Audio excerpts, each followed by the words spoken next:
most political leaders don't come out of a background of finance. Most political leaders come out of a background of being popular. So in some of the countries, in some of the African countries, for example, they might have been a military person. They were a general. In some of the African countries, they might have been a disc jockey. Or in our country, they would have been an actor.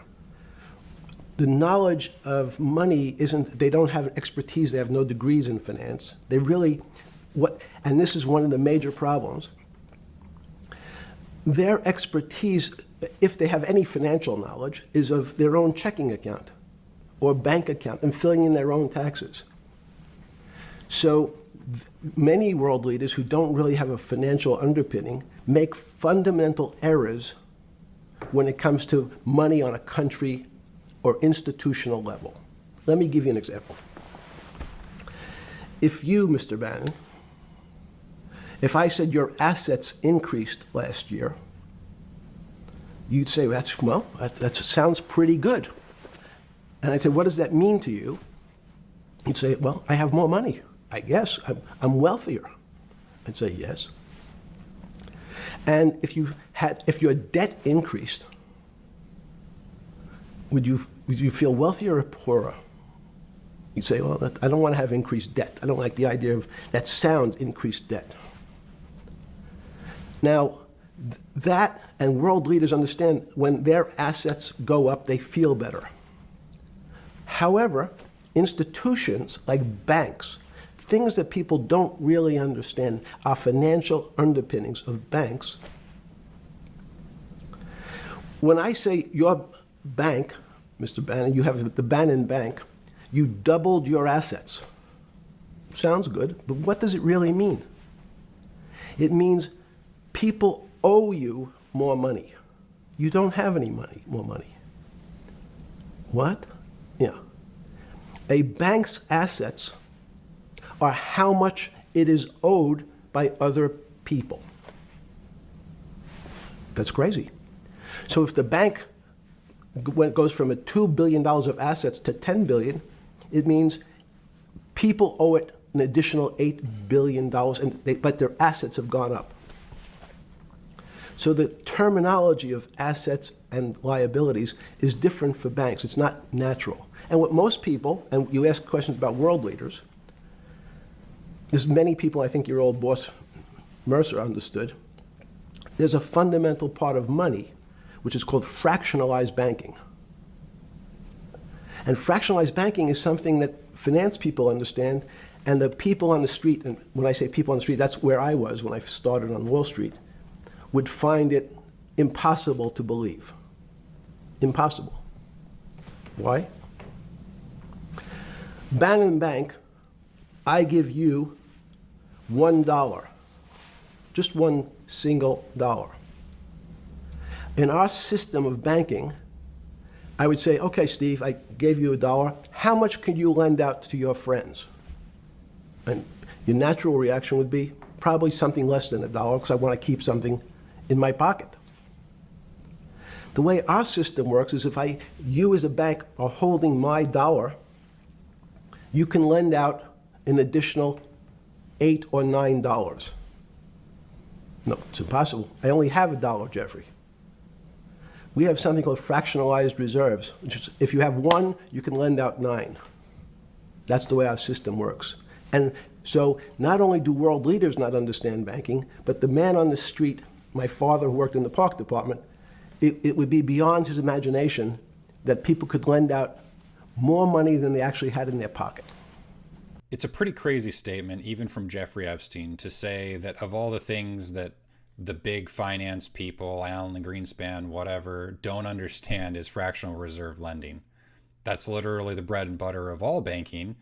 And if you look at this, in case anyone doesn't know what fractional reserve lending is, someone deposits $100,000, they loan out $90,000. That rule actually has changed. They can actually now lend out the whole $100,000 again to someone else.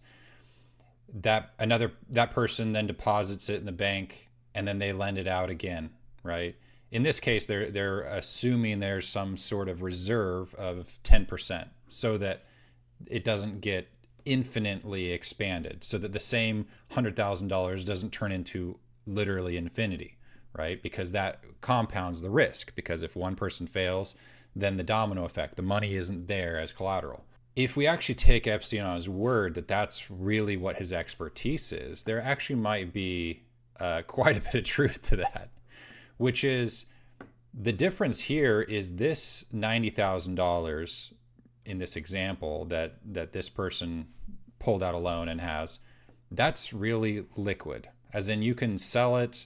If you have $90,000, you could trade it for $90,000, right? It just is worth that. I mean, maybe if there was some big event, some war, apocalypse, whatever, okay, maybe money wouldn't be worth it. But for the foreseeable future, hopefully, that $90,000 is worth $90,000.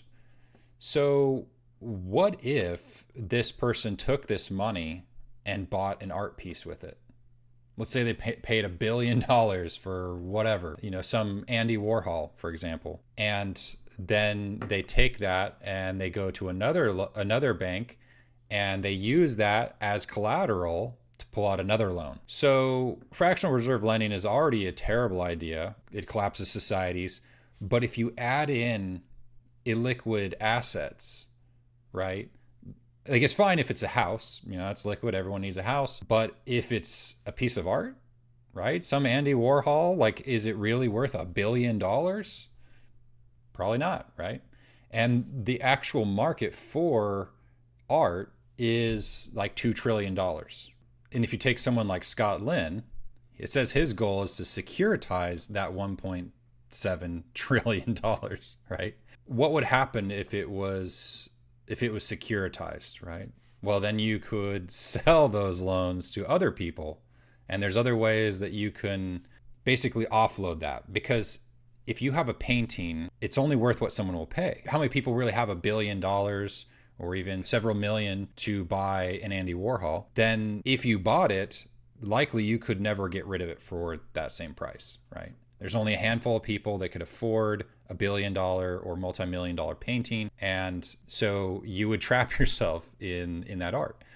But if you securitized it, sold chunks to different people, then they could be what's called your exit liquidity. A lot of people might not be aware of what the LIBOR rate is. It's the London Interbank Offered Rate, which is the rate at which the banks lend each other money, overnight or however short term. And in 2014, it was exposed that there was a LIBOR rate scandal, right? So the whole market would move depending on this rate. How evaluation is measured in the market depends a lot on things like how much money can move around, and the LIBOR rate is a good indicator of how easily that money can move around. So if 270 trillion, this is in euros because it was based in London, but affected the entire world. And of that 270 trillion euros that can be impacted by the LIBOR rate, you could profit 8 billion by rigging it. And they all got in trouble because they could guess whether the market was going up or down by scaring the market by changing the LIBOR rate. Jeffrey Epstein said he only would invest when he had insider information, whether that means the market as a whole moving or whether it means a specific merger or acquisition. With that in mind, even changing the LIBOR rate isn't a 100% guarantee. Plus, that was taken away from the banks. And so they were looking for another one. And what was the next heist? Well, you had to have something where you could completely control the evaluation, the direction up or down. If you know the stocks are going to go down, then you can just counterfeit, right?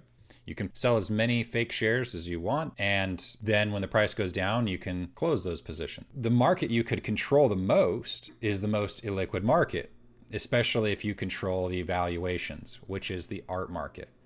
So if you have all of these, not just Masterworks, but Masterworks is a good example because there's a bigger one, which is called Yield Street. Masterworks doesn't say when they're going to sell a piece, right? They just sell shares, so they can wait until it either hits the right price that they want or that they've sold enough counterfeit shares or whatever it is. And then they could even just say, oh, it went to auction and it was lower than we thought. I think currently they're selling ones higher just so that people are more encouraged to keep dumping their money in. They're going to wait till this Ponzi gets big enough and then they're going to pop it. With this in mind, I created a thesis. Going back to fractional reserve lending, right? And if you watch more the interview with Steve Bannon and Epstein goes into this, right? He says a lot of people look at debt as a bad thing. But what he meant by that is that you can load up all these banks with all these illiquid assets, artwork, some of it even stolen, right? Artifacts, whatever it is that you can change the evaluation of and then exchange for real money is what they would do. And so this also kind of locks everyone into position, all these people that are working together, because a lot of people ask, like, who is they? Who is this network of people? And what connects them? Because if they're all corrupt people that would screw each other at the drop of a hat, how do you make sure that everyone's going to keep to the plan? And it's that everyone has art or liabilities based on art that literally can't be sold. So if anyone pulls out and messes up the thing, it will literally margin call everyone. With that in mind, I made the thesis, what would I find if I looked at the top maybe 25 people that hold the most art in the world? Would they be part of this Epstein network? And unbelievably, it's true. So this is what I found when I first searched. I just had AI compile who held the most art, and just going from the top down. And it gets crazier than this too. It's once you see the trend, it's literally so obvious. And I encourage anyone to, dive in yourself. I'd actually not heard of this Waldenstein family. I'm really grateful for Ian Carroll's AI that helped search the Epstein files, because I looked up Waldenstein. And sure enough, the most direct evidence shows Epstein had a social connection with Alec Wallenstein, the French-American art dealer, right? And Jean-Luc Brunel. Big part of what Epstein was doing was based out of France. And heir to the Wallenstein art fortune. In February 2012, Epstein received a message from Mark Lloyd, Lloyd's Bank, right? Hi, Jeffrey. I'm in Virgin Gorda for a few days staying with Alec Wallenstein at his estate at Trunk Bay. Are you down? If so, why not come over here for lunch one day? So there's more connections, but there's a lot of people to go into. So the next one on the list, and I just oriented these literally in order of how much they had. Leon Black. That was the number one person for Epstein. Jeffrey Epstein helped Leon Black set up his family foundation, and he's only one of two people that's not family on that foundation, which is one of the key ways how they're laundering money. There's definitely a lot to go into with Leon Black, but I'm just going to keep going down the list of people with the most art. Almost all the money that's recorded, the transactions that are recorded for Jeffrey Epstein, were done through Leon Black and through Apollo Global Management. But we'll continue on. And we'll look at the next person, Stavros Nikarchos, grandson of the shipping magnate. And that was one thing actually that Epstein said was the best way to make money is shorting shipping futures, right? He says, let the Goyim deal in the real world. So kind of interesting that he has a deep art connection with this guy who's part of this shipping magnate.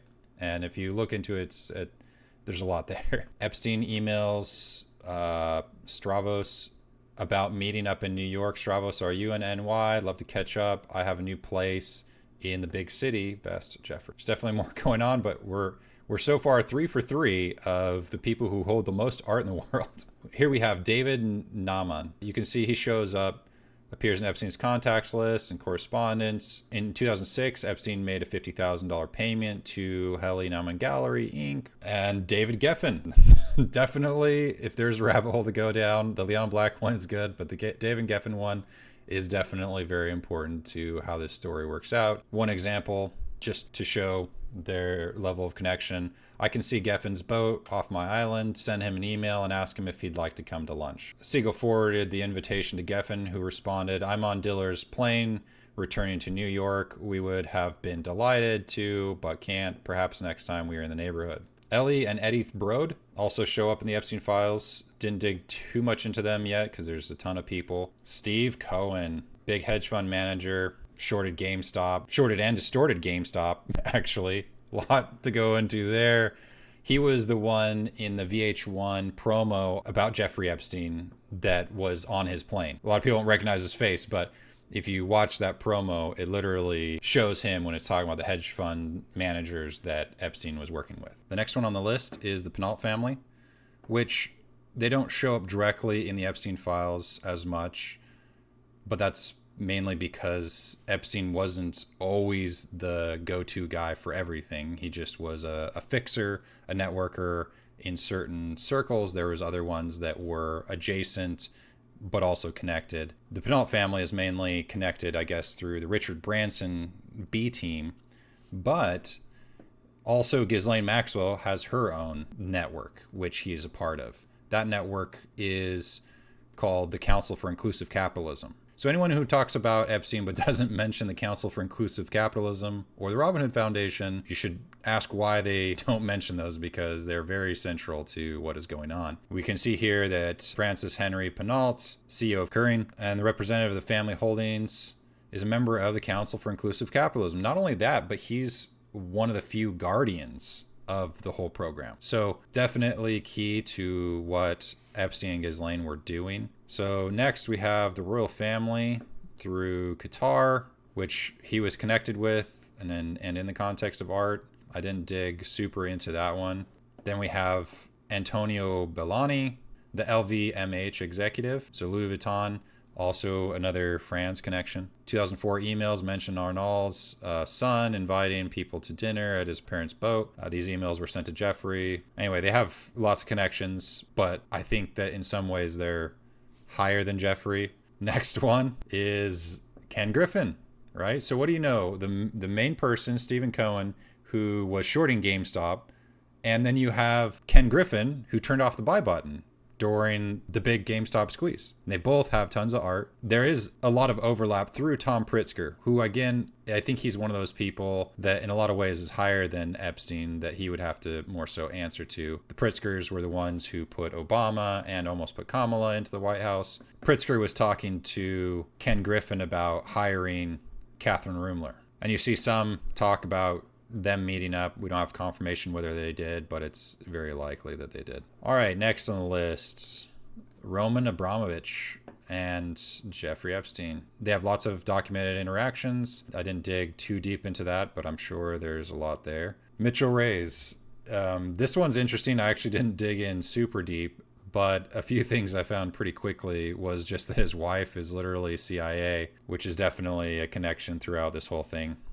And that he was part of Beta Theta Pi. And when you start looking like, oh, Sam Walton was also CIA, and so he's working with Mitchell Reyes. You have Charles Koch, you have Chris DeWolf, you have Enron's Jeffrey Skilling, right, who comes from McKinsey Consulting. You have the spy Eric Erickson. And then you have one that's important to certain people, like myself, which is Eric Nordstrom. And I say that because he was one of the few people that used Jeffrey Epstein's modeling agency. Interesting. I think they used a lot of these Greek letter societies for their networking. I can substantiate that a lot more in another video. But particularly in my situation, a person that worked here, Mark Triton, came in and destroyed Bed Bath & Beyond from the inside out. And here's him when he gave a cooking line to Chrissy Teigen, which if you haven't read some of her tweets, or seen her interviews, like there's a lot of things that should be very alarming. And so it's just so interesting how connected all these people are, right? And you can just guess what you're going to find when you just start digging a little bit. Hopefully the whole world knows a lot more about Mark Triton. He's been pretty hard to expose just because he's from Australia. But what he did to Bed Bath & Beyond was part of a tens of billion-dollar heist against everyone with a retirement and those particularly invested in Bed Bath & Beyond. So what do you know? Next on the list, Sam Walton. Same Greek letter society, Beta Theta Pi, and his daughter is connected to Jeffrey Epstein. The documents reveal one direct connection between Epstein and the Walton family. Alice Walton, the Walmart heiress, was included in an email chain forward to Jeffrey Epstein. And this is a good example, in my opinion, of how the network works and why it isn't just as straightforward as how many times does the search engine say that a person is connected to Jeffrey Epstein. Doesn't usually reflect how terrible of a person they are, because there's some people like Alice, for example, who they're part of just a slightly different world than Epstein, but just as bad, right? because she's connected to Deepak Chopra, right? The total spiritual fraud. And he's totally connected to Epstein. Also need to go further into his connections, but there's definitely a lot there. There's so many people involved with this that one single person can't network with that many people. Plus, people, when they're doing things incredibly illegal, they're not that willing to connect with a ton of new people.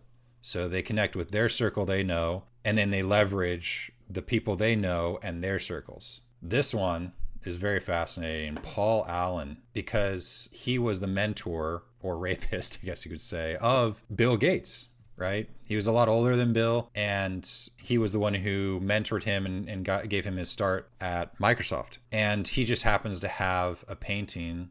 I'm going to have to zoom out a little bit just so that I don't get flagged for inappropriate content.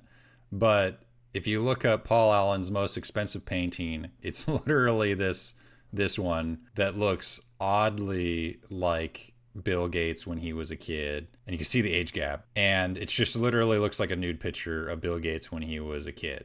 So I don't think that's worth 1.5 billion, but that's what it's been evaluated at. It's definitely a lot to look into there.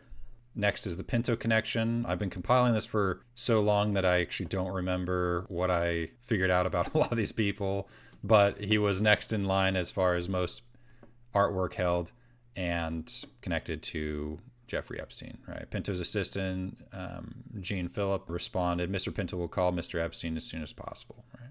And you might think, oh, well, they're just doing business together. You don't really know who you're doing business with. But when you're buying really, really expensive artwork, like artwork you could literally never sell unless an illegal way for you to be able to sell it would happen.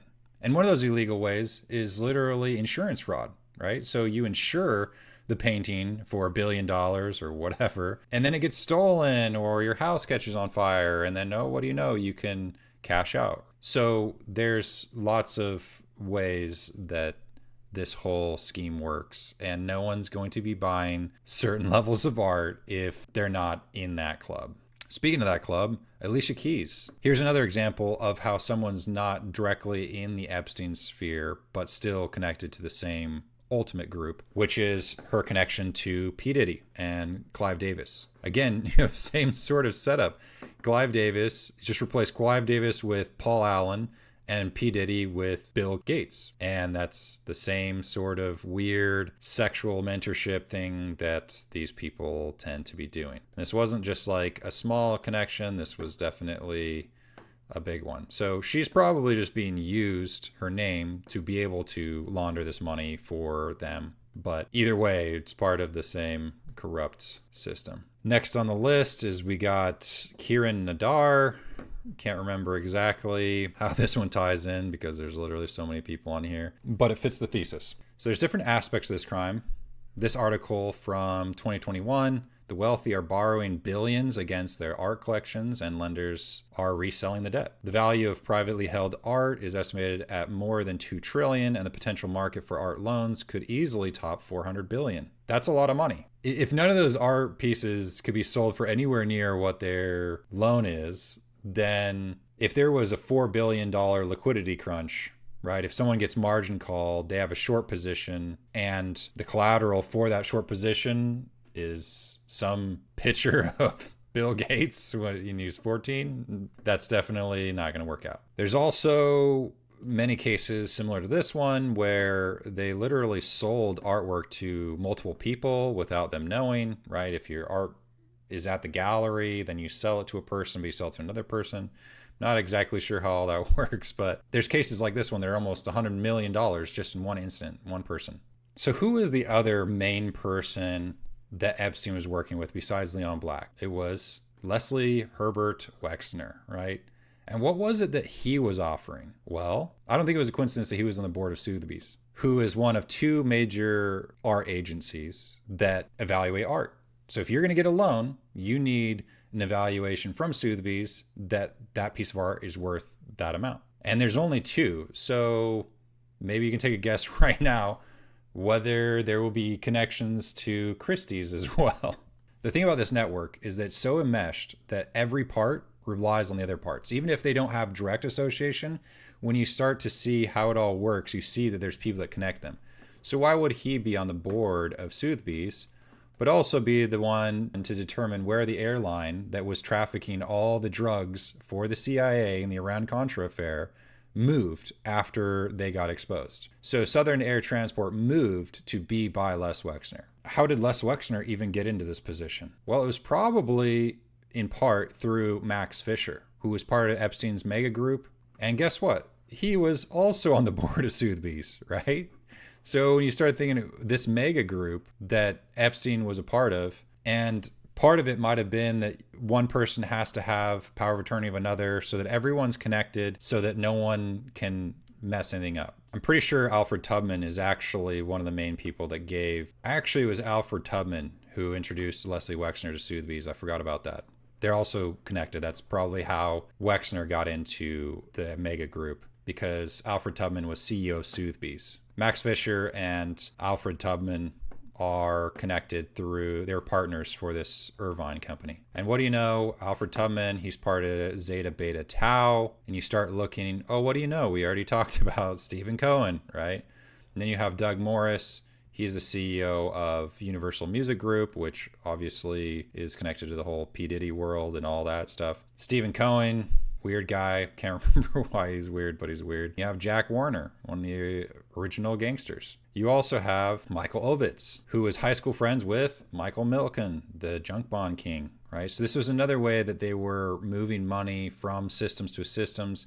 They would have junk bonds, and he's also Phi Beta Kappa. Michael Milken's also a member of Sigma Alpha Mu, and he was definitely center in a lot of the money moving around. You can kind of just look at quantities of money. Makes it a lot easier to see who's doing what. But guess who else is part of Sigma Alpha Mu? Literally Ted Lieu. It's this guy from this picture right here with, what's his face? Adam Schiff. And this guy, Ed Buck, who literally children and then murdered them.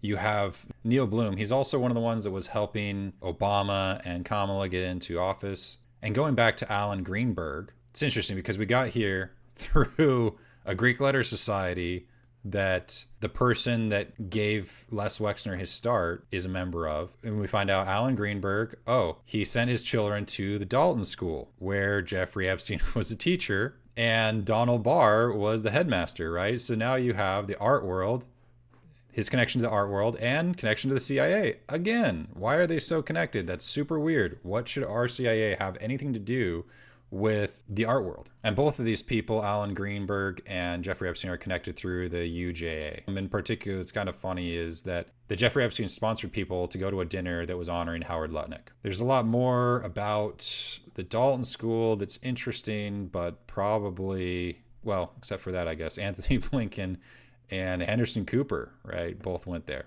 So probably get into that in a different video. All right, so getting back to Sotheby's. So we have the CEO, Charles Stewart, who went to Phillips Executor Academy. And I don't want to go too deep into this.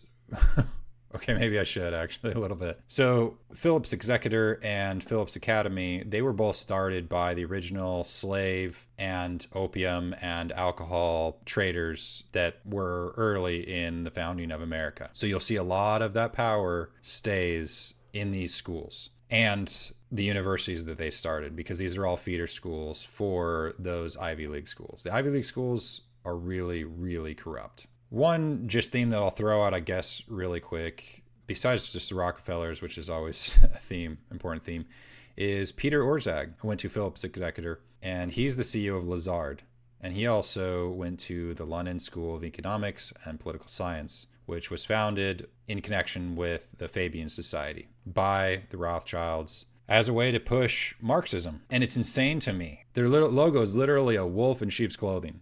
That's crazy to me, because that's what they really are. And there's a whole other rabbit hole you can go down, because the person who started this was Annie Besant, who funded Helen Blavatsky and funded the whole Theosophical movement, which has the Theosophical Society of Pasadena, who was funded by the Astor family, who made their money on opium, and was also founded by Charlie Chaplin, who there's lots of stuff there. A lot of this happened when there was a merger between the Rosicrucians and the Freemasons through Manly P. Hall. And it was connected all the way up because you have Ronald Reagan was friends with Manly P. Hall, and he was an FBI informant before he was made president. So again, you have lots of weird connections with the intelligence agencies that are just not cool. Manly P. Hall started the Philosophical Research Society, which Ronald Reagan was a part of. So lots of really weird stuff. Oh yeah, Chris Wray, the CIA, also went to Phillips Academy. And then you have Chris Hughes. Can't remember why I have him on here actually, but he went to the New School. So the New School definitely has a really weird history. Columbia University is super corrupt, and the New School of New York was started because Columbia University didn't want to be as corrupt as that because it's just insanely corrupt, or they just wanted to be able to distance themselves to pretend like they aren't really part of it. And they have something called like the Parsons School of Art, which connects a lot of things. Just showing a little bit more about how this all ties into some weird stuff. Sorry for bouncing around, but I've been doing research for a long time, and I just don't know a good way to talk about this because literally this is at least 150 plus years worth of corruption that's all been culminating into one system. But to tie it together, so someone else that's on the board of Sotheby's is Sarah Arison. She's also on the board of the American Ballet Theater, right? So just look at that. This is an ad that literally just popped up. Like, this is from today because they heard me talking about it, and so they pushed me this ad as if I actually want to go to it, even though it looks pretty satanic. So she's a trustee there, the American Ballet Theater, which also has its own connections going on. Her family owns the biggest bank in Israel, the bank Hapoaloim.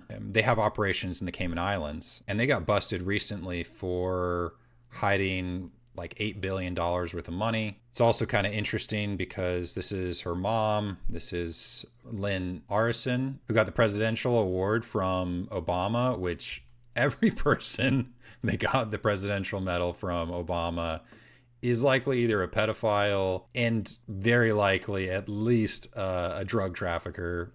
It's so bad. It's literally crazy to me that they would get up there and accept an award knowing that if any of them go down, right, people would start realizing like, hey, I wonder how all these people are really connected. I mean, literally Obama gave, 1.8 billion dollars to the head of the Golden Crescent cartel. So this lady, she actually was the co-founder of Young Arts Foundation. And when you look at who alumni are, I don't know all of them because I'm not really into pop culture, but it was very funny to me. I just added these because I was doing research today on it. Is two of the alumni is Nicki Minaj and Pete Buttigieg. So they were alumni from this. And so Nicki Minaj, she had a lot of, satanic themes in her movies. And now she's exposing a lot of people saying that they're cannibals and all this different stuff. And I think she's probably right, because if she came from this, she's probably seen it all. And if she's talking about it, she probably didn't go as deep as the other people. The Young Arts is a partner of the Rockefeller Brothers Fund. And this is where a lot of it starts, right?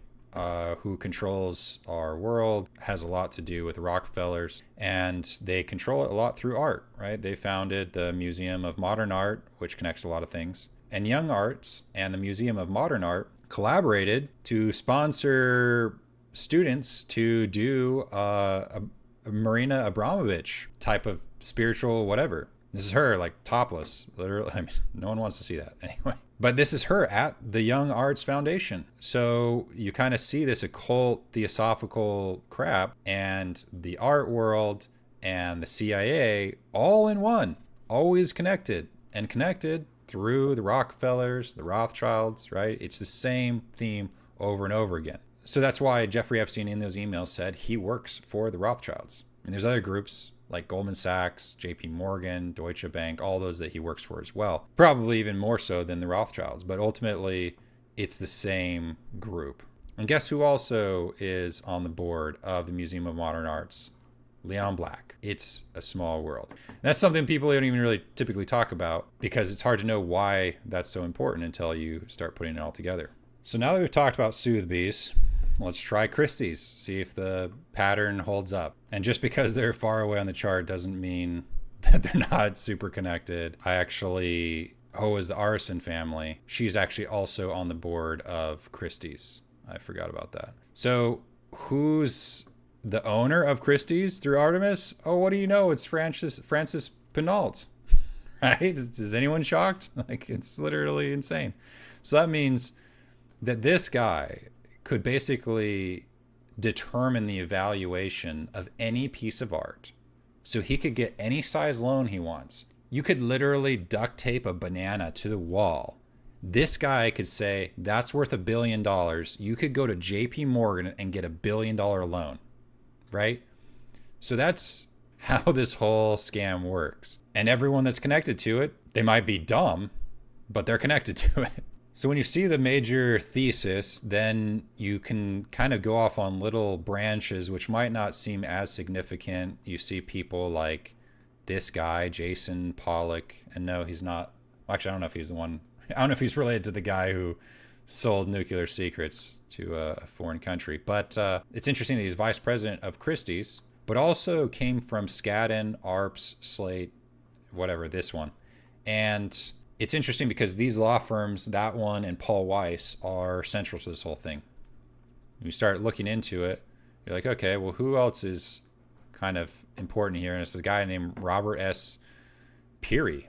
I'd never heard of that. I think I'd kind of seen his face. But then when I started looking, I was like, wow, this guy is like connected to a lot of things, right? So he's CEO of Rothschild & Co. Yeah, that's a big deal. And then TD Ameritrade. This is who literally accepted Epstein after the government made him withdraw his money from Deutsche Bank and JP Morgan. He literally went to TD Bank, right? And of course, this guy comes from Harvard.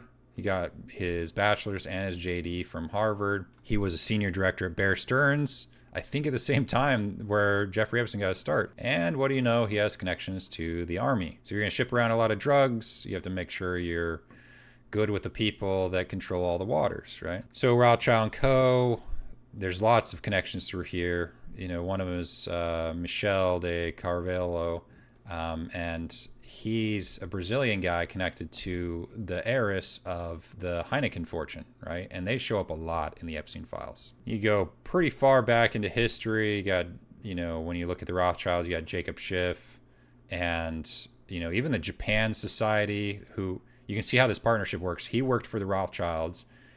John D. Rockefeller also came in. They made the Japan Society, the Asia Society.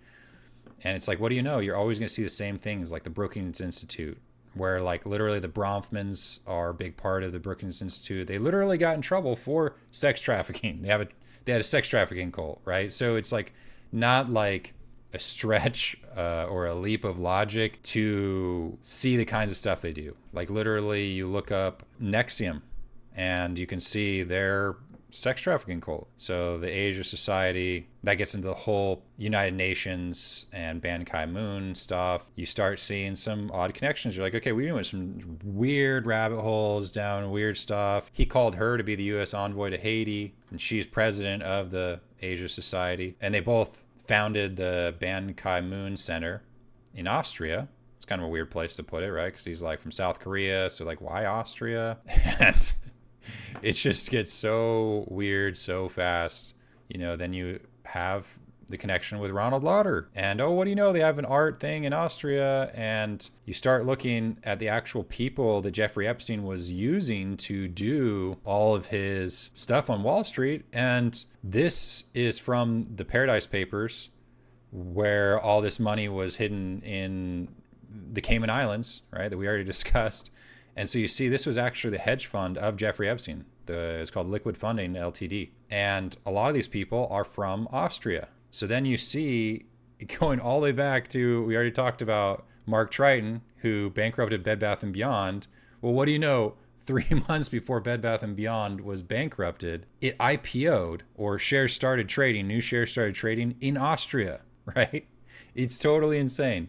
Totally insane. You literally can't make this stuff up. There's a lot going on here with these different companies, but I kind of want to stick to the art world. But definitely anytime you see Glenn Hutchings, that guy is messed up. All right, so I just realized, so getting back actually to the Penalt family, right? Because if he's controlling one half of this whole art empire through one of the two major rating agencies, it matters. And he owns Balenciaga, right? Okay, I'll let you go down that rabbit hole yourself, but like, that's odd, to say the least. It's an odd brand, if nothing else. He's part of the B team, right? And who founded the B team? Richard Branson. Richard Branson has his own private island, just like Epstein, doing all the same stuff as Epstein. He also founded the Elders Group with Nelson Mandela, and you got Mohammed Yunus.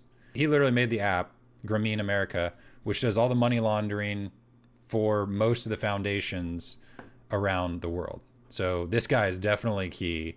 And when you look at this group, the elders, like that is really, really corrupt. Like, I don't want to say this is the worst part of it, because like it's hard to say what's worse, but it could be. It possibly could be literally the worst part of this whole thing. The elders and the B team. Who else is part of Christie's? Okay, well on the board is, or was, Steinhardt, right?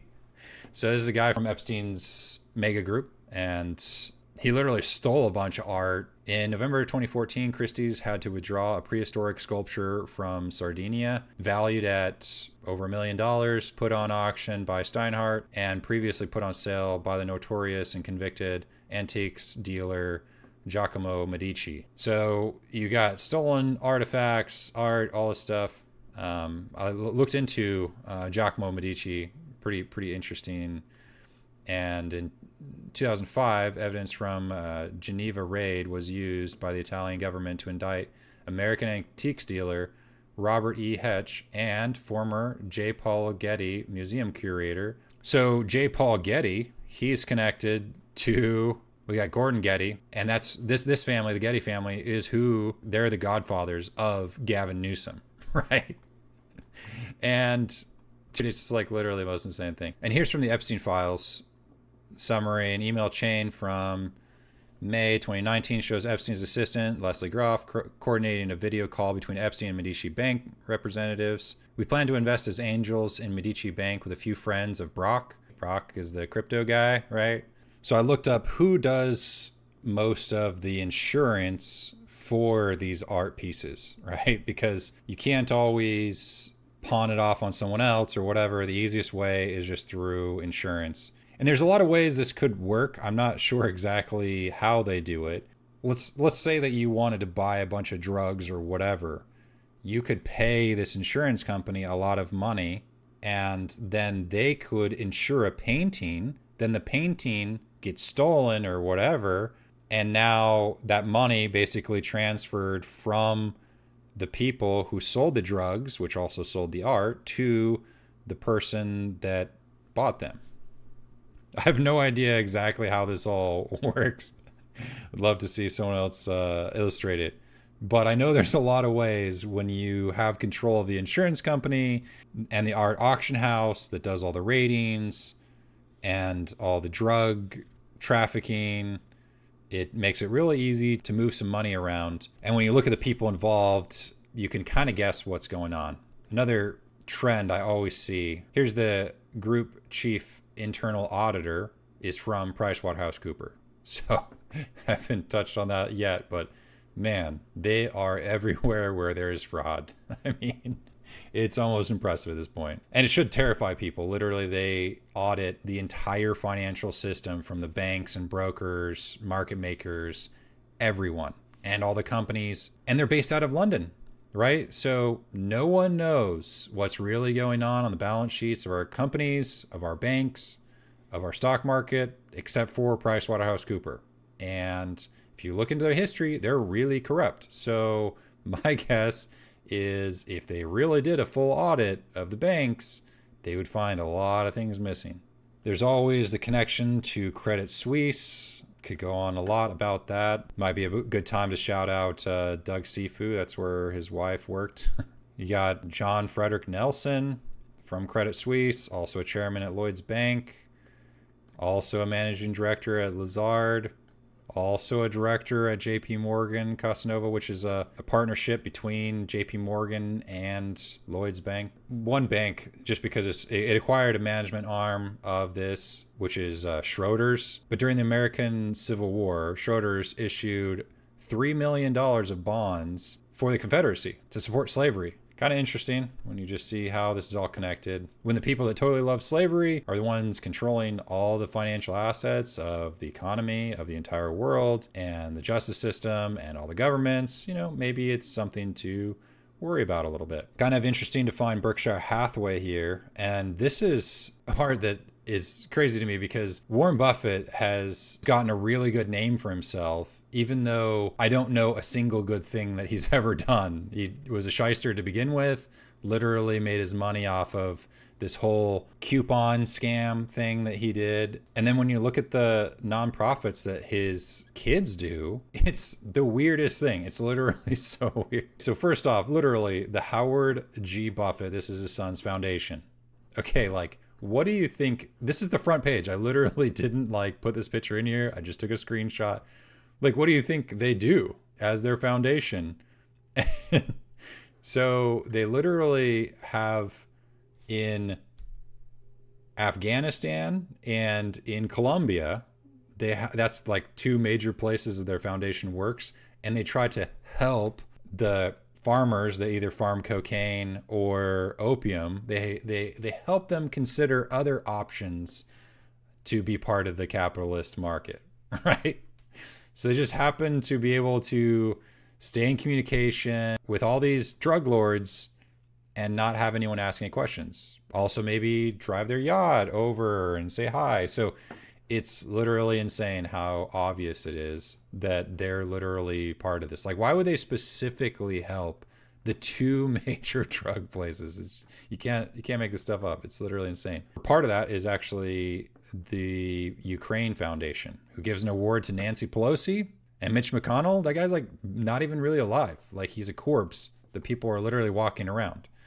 So obviously he's not making the choices. So why do they have him up there? It's because they don't want you knowing who is really making the choices. You can kind of see Colombia, voluntary coca crop substitution, right?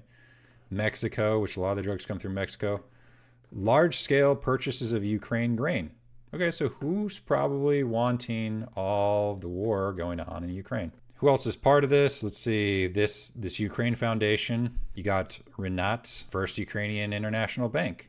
He's a principal member as of 1996 of MasterCard, who Berkshire Hathaway owns $2.2 billion of shares. And it comes back. You probably thought he's just going out into the weeds, weird stuff. No, it always comes back because MasterCard is a key player in inclusive capitalism, right? The one that Ghislaine Maxwell set up with the Vatican, with the royal family of England. I don't know if everyone will recognize all these faces, but hopefully you recognize at least one of them, which is Mark Carney. This guy. Why is this guy who has pictures with Ghislaine Maxwell, why is he Prime Minister of Canada? What the heck is going on? So this was started by Lynn Foster de Rothschild. Shoot, have I been saying Ghislaine Maxwell this whole time? Anyways, that's embarrassing. I'm not going to edit it though, because whatever. I'll make a new video at some point.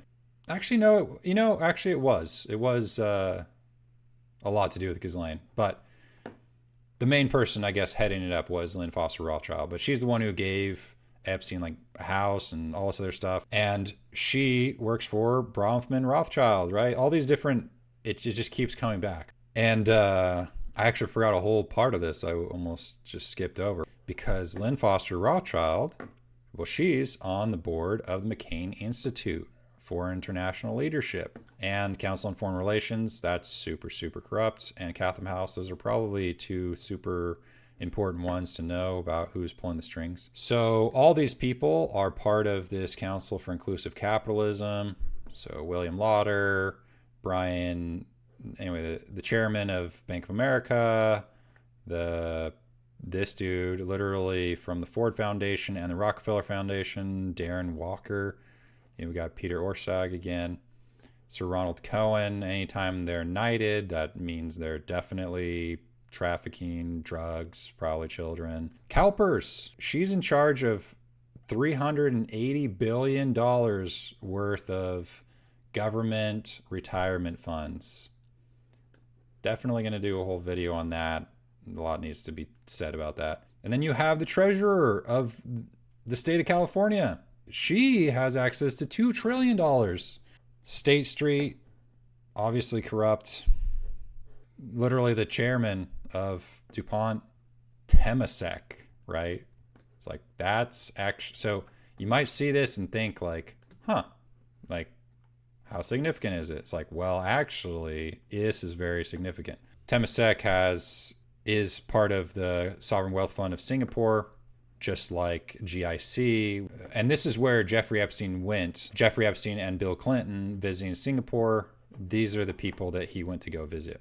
So they have a minority ownership in Virtue Financial, which was working with FTX, which Temasek also invested a lot of money in. They have 10% ownership of Bank of China, 4% of BlackRock. And when you look at what they put together, I won't go super into this, but this is how they could short stocks way more than 100%, which means sell more shares than exist by like 10, 20, who knows, 30 times as many shares as exist. And it's through crypto, right? Because the laws for crypto weren't made apparent. So any of the banks that were considered a blockchain native bank, which is literally any of the big banks, they could actually use crypto. And so they would pour in all these counterfeit shares that were really just crypto tokens that had nothing backing them. And you see all the players involved: HSBC, NatWest, BNP Paribas. And these are ones that literally HSBC and BNP Paribas actually got in trouble. They got kicked out of, I think, South Korea and China for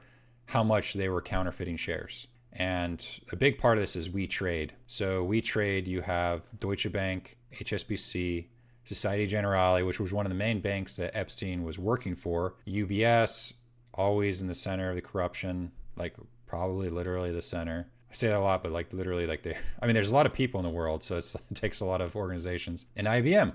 Oh yeah, you have co-founder of Ethereum right here, part of this. He comes from Goldman Sachs. So great, nice. And then we get back to the same thing, because here are all the people that are part of the securities lending app that's based on cryptocurrency. So US stocks should have nothing to do with cryptocurrency. I mean, if someone wants to buy it in a stable coin or whatever, that's fine. But like, it shouldn't have, they can't just make up a share and you sell it in America as if it's an actual stock, because the number of shares of a company matter. And of course, Silver Lake Capital is in the middle of all this. And if you look, this is where Glenn Dubin comes from and a lot of other people connected to Epstein. Maybe the last thing I'll touch on is the McCain Institute, right? We already saw that Lynn Foster Rothschild, who founded the Council for Inclusive Capitalism, was a member of this institute. But when you start looking at some other things, it gets very, very interesting. So who is in charge of offshore tax evasion? It was literally John McCain. He was the one doing the investigating of this whole process. And so he'd be the one you'd have to get permission from for them to turn a blind eye to your money laundering. So you can see all the different permissions, each different facet of this thing. There was different people that could give permission to do the crime, right? You need permission from the rating agency to rate your painting or your stolen artifact or whatever. You would need the permission of John McCain, not for them not to catch it. There's all these different permissions you would need, and these gatekeepers part of it. So who else is part of it? Jeff Emmett from the New Enterprise Associates, T. Rowe Price, just kind of maybe some stuff to go through. There's so much. I kind of want to touch on all of it, but like literally there's just so much. And of course, T. Rowe Price connected to Delta Epsilon, John Thain from Goldman Sachs, LinkedIn CEO, Thomas Perkins from Philips Electronics. You got Michael Eisner from Walt Disney Company. So there's a lot of rabbit holes you go down the whole Disney thing. David Charles Novak from Pepsi Cola Company. Definitely a lot going on there at Pepsi, especially in the Soviet Union when they went down. And His Excellency John Manuel Santos, the president of Colombia. What do you know? It's a small world, right? Also, Arthur Rock, early investor in major firms like Intel, Apple, all these different things. So getting back to Lynn Foster Rothschild, there's lots of things going on. I mean, here's a little glimpse, I guess, of some of the things that she was part of. So here you have Lynn Foster Rothschild. She's an advisor to the social investment funds at Deutsche Bank. Who else is also involved? The Soros Economic Development Fund. You start to see some of the specific groups, which are small. You got Boulder Ventures, Tahoma Ventures, right? That literally no one's ever heard of. Oh, Left Hand Foundation, like the Left Hand Path, right? You can look up that if you don't know what that is. And what do you know? The person that's part of the foundation is in the Epstein files, Grantham Mayo. So just really quick to close up, if you look through the Museum of Modern Art, I forgot I put this on here, but Glenn Dubin is part of it. That was one of the closest people to Epstein, just on a personal level. I mean, he did a lot of business with Leon Black and all that, but at a personal level, he was very, very close with Glenn Dubin. And that's why Glenn Dubin set up the Robin Hood Foundation. And most of the people that Epstein was emailing was surrounding the Robin Hood Foundation, which is a radical Marxist group. And I don't say that lightly. I mean, literally domestic terrorists, Marxists, like the Weather Underground, the one where the guy who started it, that's literally where Obama announced his candidacy from. So who else is their life trustee that was also in the Epstein files? L.E. Broad, right? Who else is a life trustee? Peter Peterson, who was CEO of Lehman Brothers. David Rockefeller.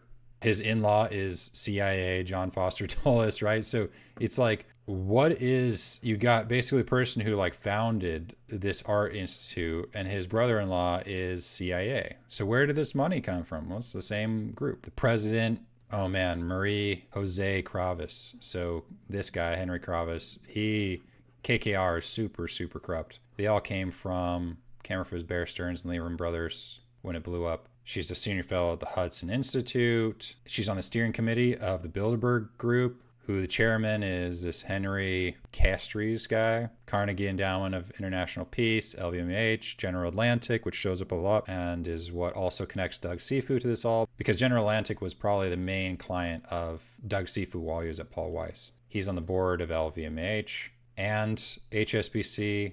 It's like you start seeing how it all comes together.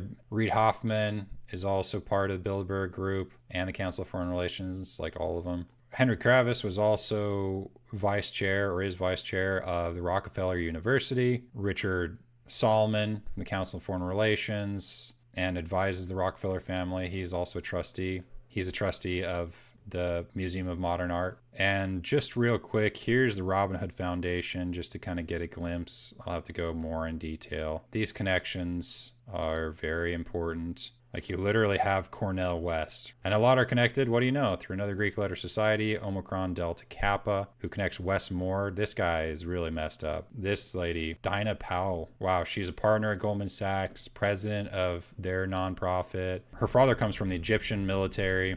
So even in fact, you would ask the question, it's a great question, which was it a stroke or a heart attack? Now, most people don't know that before they were going to have a stroke, they had a stroke. They just have a stroke. Do they understand why? In hindsight, you go back and you can make lots of explanations. It might sound good. And if you're talking to the working man, you're using language that he'll never understand. It's complex. So he, just like going to his doctor, he says he has a gastrointestinal problem or he has diverticulitis, as opposed to saying, you had a stomach ache, you ate bad food. People don't like to say it in normal, everyman terms. The system had a stroke, but we don't know why. There's something deeply fucked up with you. At least something. Well, we know there are things deeply fucked up with this. You will get through in this film, right. But you cannot possibly sit there, knowing that you came from nowhere, knowing that you went to the very top of what is considered outside of science and maybe physics, the thing people most admire because it's like alchemy, understanding high finance. To sit there in what will be the defining financial crisis of our time, like Black Friday or Black Yes. Monday, whatever it was in the Great Depression, and be there at that exact moment, triggered in part by a firm that you used to be a partner in and knew intimately well, and it created much of your initial net worth because of. And know that you couldn't, someone who lives on a phone, right? Yes. Because you do live on a phone, right? Correct. You had to make just 2 collect calls. You cannot tell me sometime during that day you did not have that conversation with yourself of how the fuck did I do this to myself to put myself in West Palm Beach in a 6x9 cell with a metal fucking bed with a brown shirt that said trustee spelled wrong.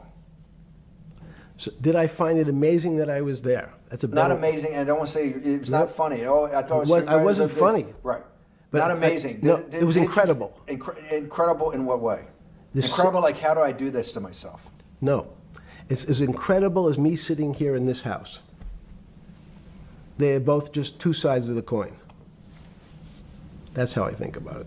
That my life today is incredible. Do you consider yourself a stoic? No. I consider myself a hermit. Stoics are not very happy.